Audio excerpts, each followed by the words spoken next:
Good morning. Yes, I see the time. It's 1:11 a.m. Honestly, I sit and ponder what to do. I blurb. All right, my best inspiration is almost always in the early morning, which is why I do the videos at that time.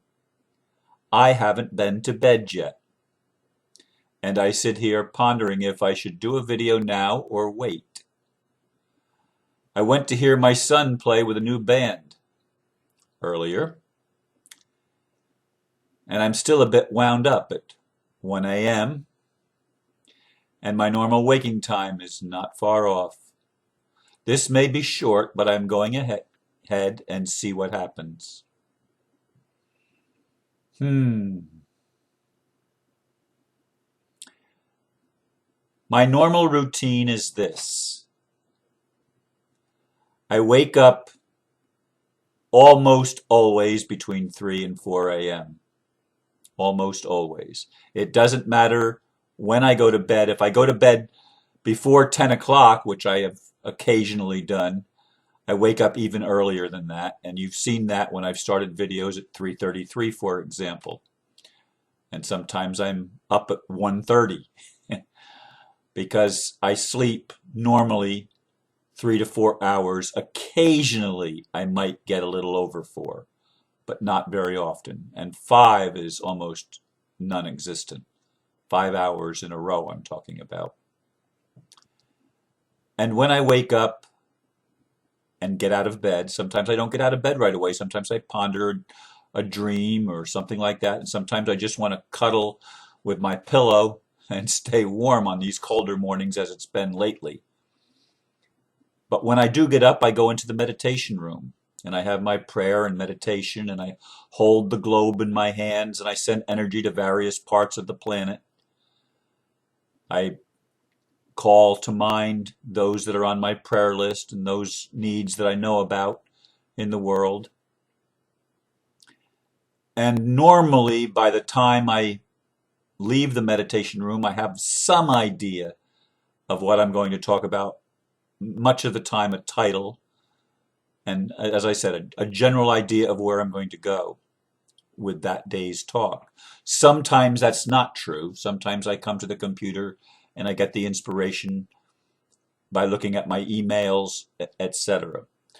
And I had 124 emails waiting for me when I got home, and I have gone through them all now. Thank God, most of them were not things that needed response and were just nonsensical comments because I made a comment about the Pepsi company saying that Mountain Dew is so acidic that if a mouse was dropped in it, it would turn the mouse to gel in just a few days. Uh, and I said, I thank God I drink water. And I couldn't believe there must have been 80 comments, and I may be exaggerating because I really don't know how many. I didn't count them, but a lot of comments on that one subject of what do we drink, and it went all over the place. Now, there's no inspiration for me there. I'm sorry. um, I do believe drinking water is healthy, but quite honestly, I'm not into the game of telling people what to eat or drink. I know there's a lot of people that think that we shouldn't drink certain things or shouldn't eat certain things, and there's definitely some dietary fundamentalists in our world that think spiritual people are supposed to be vegetarians or they're not supposed to drink alcohol or whatever. Well, I'm not in that category of trying to make people do anything, and I'm certainly not going to lay guilt trips on people for whatever they do. I mean, your life is your life. And if there's anything that I've emphasized in my videos over and over again, it's to be true to yourself, to follow your own heart, to trust your gut, because knowing yourself is the most important thing that anyone can ever do. Knowing yourself, you will know God, you will know life, you will know.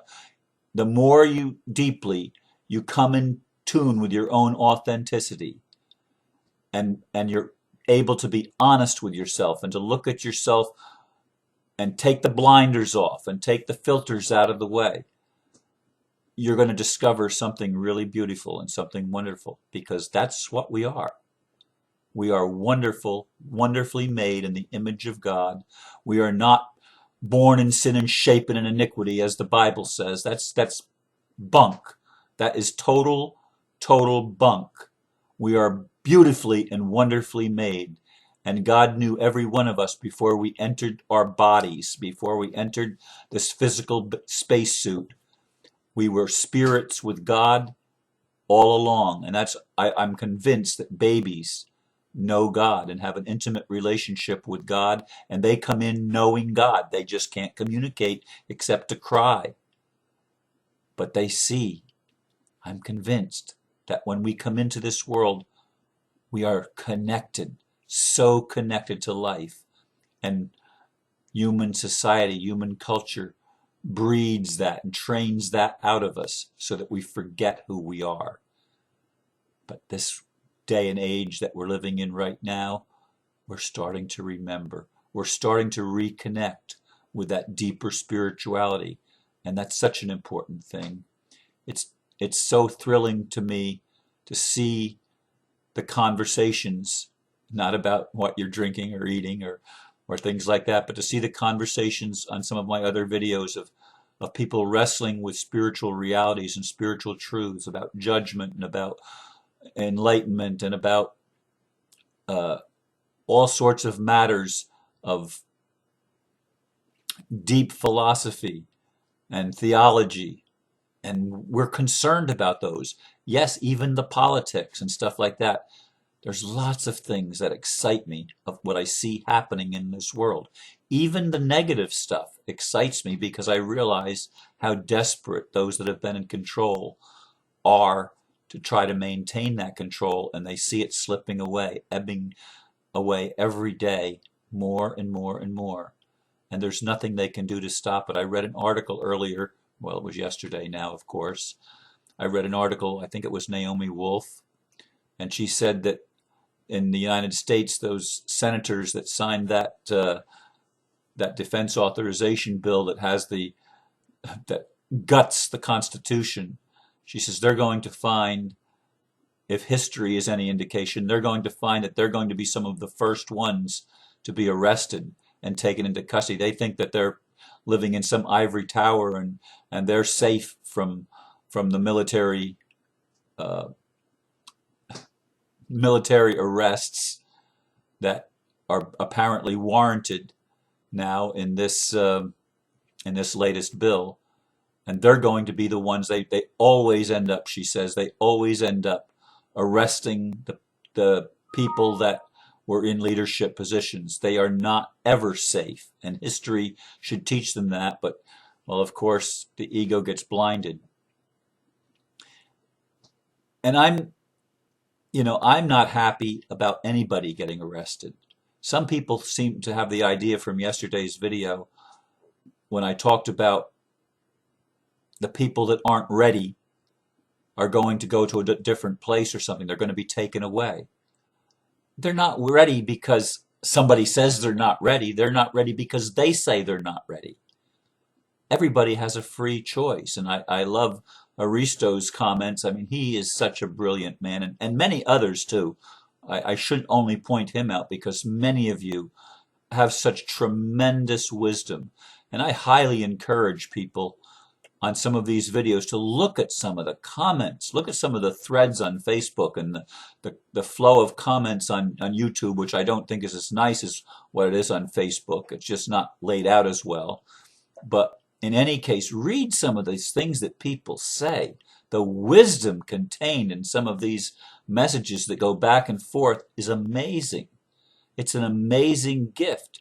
And I'm so grateful that I can be a little bit of a catalyst in helping that occur. I'm not creating it, but I am allowing it by what I do. And this is important to me, and I'm really grateful for it. Anyway, I'm not going to talk very much longer. It's going to be a way shorter than normal video. It's just about 10 minutes now. And I'm going to pull the string on it. But I'll close with this. I sincerely want to thank those of you that listen every day, and those of you that tell me that uh, you're sharing my videos with other people, and sometimes with your family, and sometimes with your groups, and actually discussing them. I mean, these are the comments that make me know that what I'm doing is worthwhile. And I'm human. I like that. It feels good. And so I thank you. And I guess I apologize for not giving you more inspiration today or tonight. But I am starting to feel tired now, and I feel like this is over. So I'm going to say good night. And again, bless you. Namaste.